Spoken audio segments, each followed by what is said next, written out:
Hey, good morning. This is Joe from Citrus County Porch Life, bringing you another AA word of the day. And the word for today, January 20th, 2025, is we pause and ask. As we go through the day, we pause when agitated or doubtful and ask for the right thought or action. And that is from the Big Book of Alcoholics Anonymous, page 87. And here's a daily reflection commentary. Today, I humbly ask my higher power for the grace to find the space between my impulse and my action, to let flow a cooling breeze when I would respond with heat, to interrupt fierceness and gentle peace, to accept the moment which allows judgment to become discernment, to defer to silence when my tongue would rush to attack or defend. I promise to watch every opportunity to turn toward my higher power for guidance. I know where there is this power. It resides within me, as clear as a mountain brook hidden in the hills. It is unsuspected. It is the unsuspected inner resource. I thank my higher power for this world of light and truth. I see when I allow it to direct my vision. I trust it today and hope it trusts me to make all effort to find the right thought or right action today.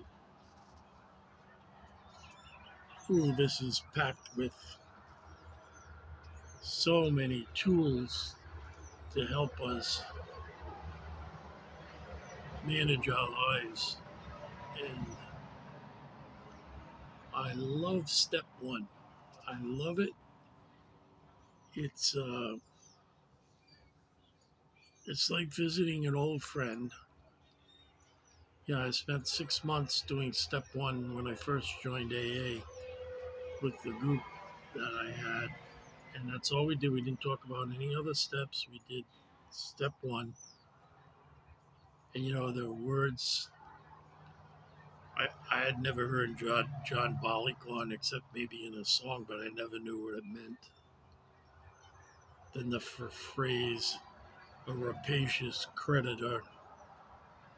Those are things that, made me stop. And they're almost like friends.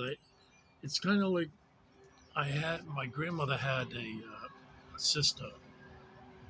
They were Irish twins, very, very, very close in age. For 3 months out of the year, they had the same. Uh, 3 months out of the year, they were the same age, but they weren't physically twins. They were Irish twins. The last two girls born out of a family of 14, and so her and my grandmother were the last of the family alive. And my dad loved her. I loved her. My dad loved her. Her name was Elizabeth, but everybody called her Lulu. And when my father said, "Come on, we're going to go visit Aunt Lulu," I loved it. She had a little tiny house, almost like the ones you see in Great Britain, where the rooms are very small. It was very cozy.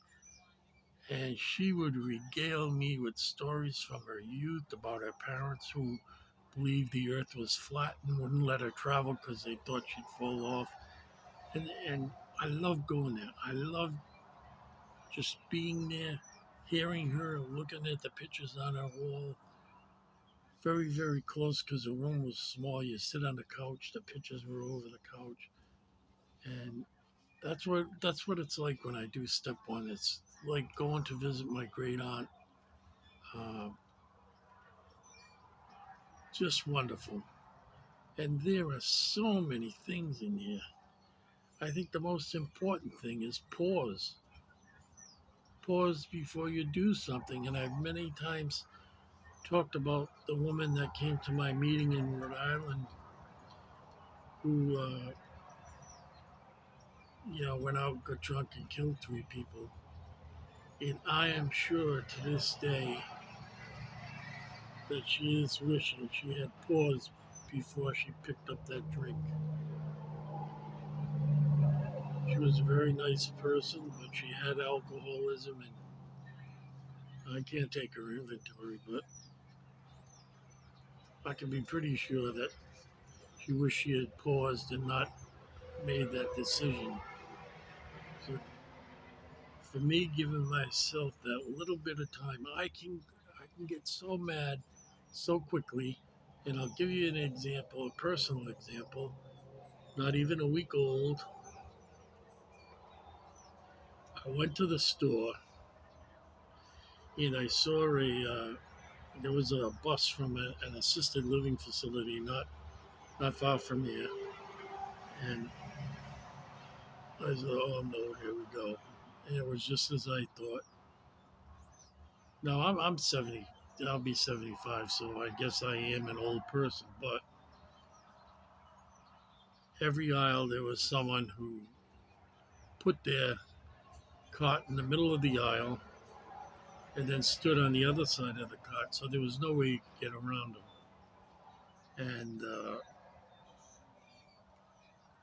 And it wouldn't do any good to like turn around and go up another aisle and come back because the other people in the other aisles were doing the same thing.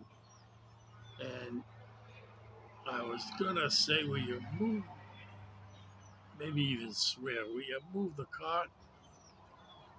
And then I thought, well, maybe these people have early stage dementia. Maybe they're deaf. Maybe, who knows? You never know what a person's been through. So I just waited. And eventually they looked up and said, oh, I'm sorry. And but I had that pause before I acted like a jerk. And so it's things like that. Like I can go off. I mean, very bad things don't get me excited as like little things that push my buttons. And I'm really a believer that everything we do that is not according to God's will is preceded by a thought. And we just don't pause.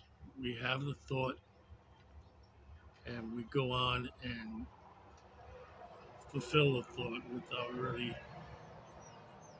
thinking. And then many times we regret it. There are unexpected consequences. Uh, so, yeah, pause is a very, very important concept. It could be just like if you're at a red light in the car in front of you, you get some space between yourself and the car in front of you who's actually the ones first stopped at a light. And you don't rev your engine up till he gets going, even though the light is green and you may be getting aggravated, you pause because you could slam into rear end the guy and it would be your fault. And it would be your fault because you got to maintain control of your car. And it speaks here of the unsuspected inner resource. Well, I'm a Christian and I believe that unsuspected inner resource is the Holy Spirit. And God said He would send us a helper. And I believe that my helper is this unsuspected inner resource. So, yes, I have to learn to pause more before my temper goes off. And just because you have a good amount of time in AA doesn't mean that someone pushes those buttons, you don't react. Uh, but every action, whether good or bad, is preceded by a thought. And if we pause, we can determine whether that thought is good or bad. And that's what I try to do on a daily basis. Although I'm not always successful, I try it. So God bless. Have a safe and sober day, and we will see you tomorrow.